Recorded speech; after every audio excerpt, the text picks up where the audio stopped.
Massive Bitcoin speech in the EU Parliament, and AfD politician Rene Aust is totally going off here. Here, the benefits of Bitcoin are explained. The fatal fiat system is explained. The trucker protests. Crypto is everything that overreaching states hate. And it is even said that crypto, like Bitcoin, is everything that aggressive states hate. Ultramassive, what's going on here right now? I can see Thunderline and the crew. Shaitan. We're now seeing that Bitcoin is increasingly entering the political spectrum, stepping onto the political stage. You can see that as good or bad. But it can't be stopped. That Bitcoin, when it goes mainstream, also reaches people through the political route. And we're also seeing it here with the freedom haters in the EU in Brussels, in the European Parliament.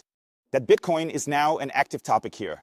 We just saw it recently from some French politician, who has been massively drumming up support for Bitcoin here in the EU Parliament. And now we see an AfD politician really going all out here. The AfD has famously opened up to Bitcoin. Bitcoin is part of the AfD election program. And now we have the FDP, which is opening up to Bitcoin in Germany. That means we have more and more political players who are opening up to Bitcoin. And now it's all coming to Brussels in the EU. Or I think that was here in Brussels. Could also be that speech was in Strasbourg. Definitely a brand new speech. It went online here a few hours ago. I checked it out right away. It was really fascinating, but check this out. What the AfD politician Rene Aust has to say about Bitcoin. I'll also put the link to the full speech down in the show notes for you.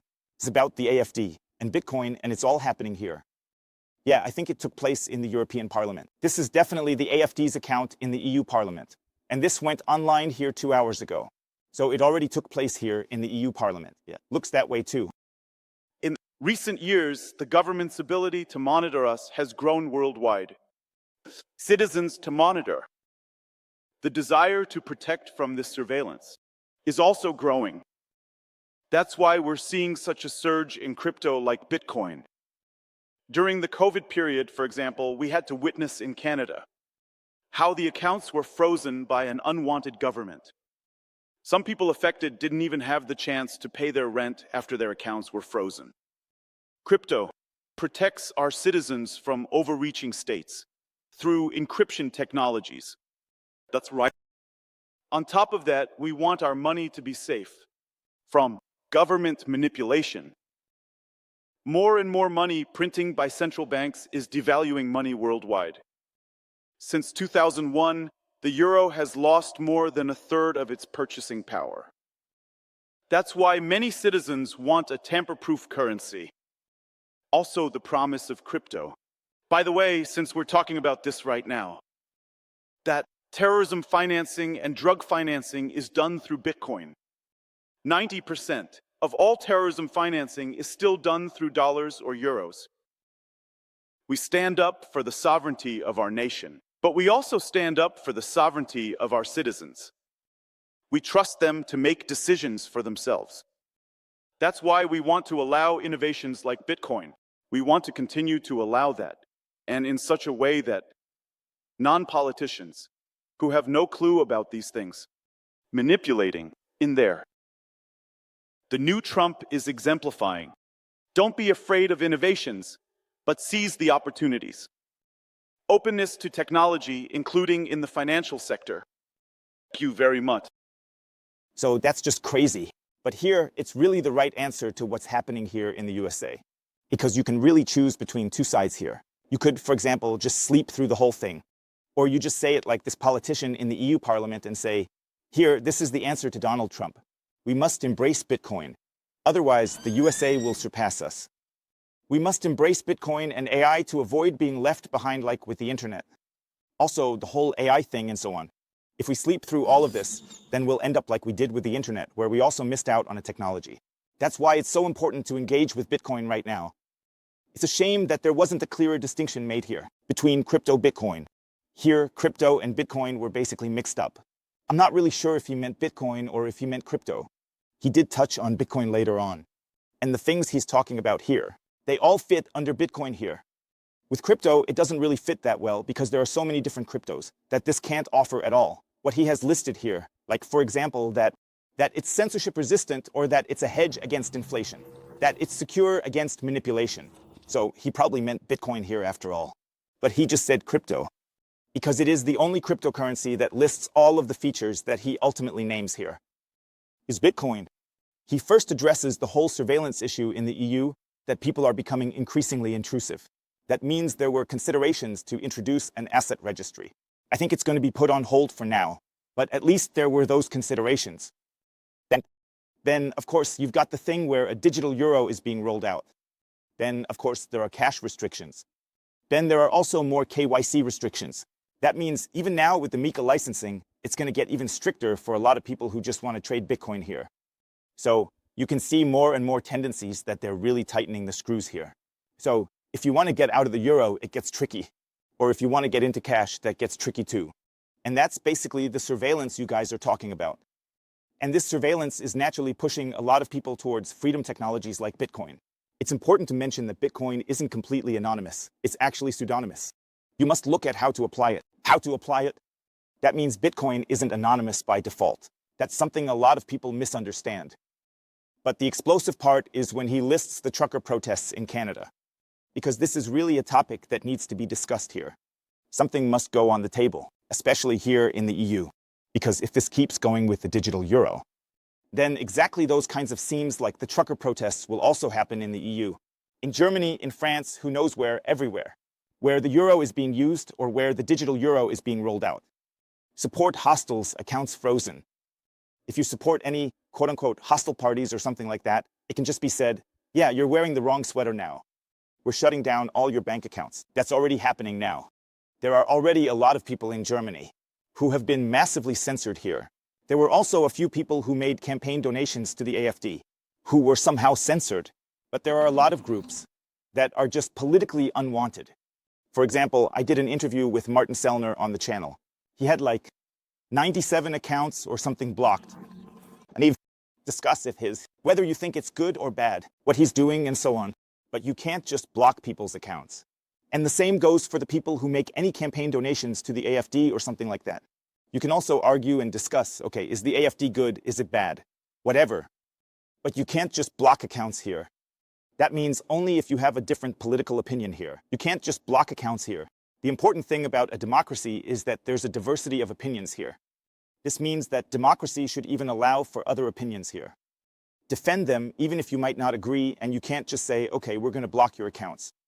We see the story in the US with Operation Chalk Point 2.0. Since Trump, it shows the government targeting Bitcoin, crypto firms, entrepreneurs, and hemp or weapons. Ever since Trump took the reins, a lot of things are coming to light, where it ultimately turns out that the government is systematically going after Bitcoin and crypto companies, entrepreneurs, and people who, for example, were involved with hemp or weapons.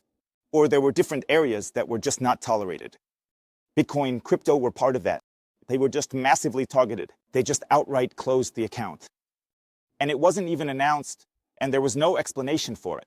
When you then wrote, yeah, why was my account closed? Then you didn't get an answer. And the thing is, this is really happening worldwide. It doesn't matter if it's in the EU, Germany, the USA. It's happening everywhere. And the dark figure of such things is, it's really, really high here. That means it's really important to bring this to the public's attention, because otherwise people overlook it. If you really know of any cases, or if you are affected yourself, account suspensions, or if you're being censored or attacked in some way just for some ridiculous reasons or something like that, then feel free to write to me, because this is really important to bring to the public's attention. I saw a video about that from the call yesterday. He also said that he might even open his own bank if necessary, against the censored people who are then here the systems. Where are the enemies? And I don't know, it's really like that these days. You just have to have a little deviation from the status quo, and suddenly you're the criminal, you're the right-winger, you're the Nazi, and who knows what else. And it's good that they're now also talking about the trucker protests here in the European Parliament, because that's often forgotten. What's happening there is, like how they just took people here who had a different opinion. Here, basically, the existence would be ripped away from under the ground. And then he goes into that. One, of course, that Bitcoin is a protection against overreaching states. That's obviously very, very important. That you have censorship-resistant money. That's basically what I just explained. And he also says here, protection against state manipulation. And there he basically brings up the topic of inflation. He also says exactly that the euro has lost more than a third of its purchasing power since 2001. Rene Aust reminds us, says here officially, under the video. And you have to add to that. That's just the official inflation. If we take a look at asset price inflation or something like that, it's actually much, much higher.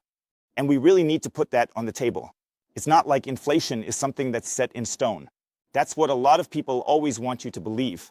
Yeah, inflation, we've always had that, and we need it.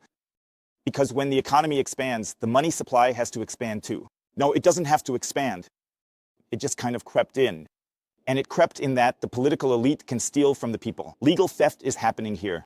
People can systematically take money away, can take the money away. This is a state-sanctioned theft that's happening here. And we really need to talk about that. That it can't go on like this, and that we really have to do something about it. And the best way to be basically inflation-proof and manipulation-proof here is Bitcoin. The next manipulation that will take place is Bitcoin. ECB will adjust interest rates and money supply. It's obviously from the European Central Bank, which then manipulates the interest rates. Manipulate the money supply. They're just kind of arbitrary. They can pump up the money supply, and they can also pull it back down, doing things like buying government bonds. It's illegal state financing. In my opinion, that definitely distorts the market forces. Absolutely. So we don't have free market forces anymore. We don't have a market interest rate. And here, it's basically just through quantitative easing. Through, as I already mentioned, the government bond purchase programs, which also happened on a massive scale during COVID. And they will definitely happen again in the future. There are such massive market interventions happening here that we really need to address it here. And then he just hits here, so to speak. The statement is out that most drug deals and terrorist transactions actually happen in US dollars. Because that's always the argument that then comes. Yeah, Bitcoin is basically just for criminals, for drug deals and stuff like that. But that's kind of an argument from 2015 or something. So that absolutely doesn't apply anymore. The argument, that has never been the case, because the dollar has always been the much more popular option here to really carry out criminal activities here. Because Bitcoin, as I said, is not anonymous, but pseudonymous. You really have to understand that. And that's really, really awesome that something like this is now coming to light. And it gets even more explosive when you see statements like this from von der Leyen, who is basically the president of the European Commission. And in the end, she was here at the World Economic Forum. And that's basically exactly what she just mentioned. The manipulation of money. That's happening here. And check this out. She's making a post here. And the post has 900 likes, but it has 1,400 comments. That's always a sign. When a post has more comments than likes, then that usually means something went wrong. Either people really don't like it. What's being said in this post is definitely very, very controversial. In any case, Ursula von der Leyen writes here, just to reiterate the head or president of the European Commission, no one should be left behind in the energy transition to clean energy. Definitely not. A whole continent. Africa has 60% of the best solar resources in the world and wants to increase its share. To increase renewable energy fivefold by 2030. But the continent receives less than 2% of global investments in clean energy. That has to change. So she's basically calling for throwing money around and distributing it all in Africa. And I mean, there's really nothing wrong with that. You can do that too. But what's happening here is that it's not their own money being distributed, but rather money from other people is being distributed. And that's always the case here. The nasty trick that's also happening through the fiat money system, through the euro. A massive redistribution is taking place. That means there are gods. Ursula von der Leyen, she then had a phone call with God. She basically knows what's right for Africa, what's right for Europe. She knows what's right for the world. She knows to save the world. She knows everything and can spread money worldwide. She just knows everything. That's why she can just take money here and spread it all over the world anywhere. It's a system that many people aren't on board, where it suits her. And in the end, it's a system that a lot of people are no longer on board with, where a lot of people are saying, hey, I don't want my tax dollars to be wasted. I don't want it to just be mine. My labor is being distributed somewhere else, where it not reach anyone. Then there are always some people in between who skim off the money and stuff like that. I'd rather keep my money with me. I can do more with my money or distribute it better myself. Like some European Commission or something. There were really some funny comments under that. I can't wait to spend tax dollars everywhere, but not in Europe. Someone wrote that under the post. That's basically the topic of the post. Then there's breaking news here.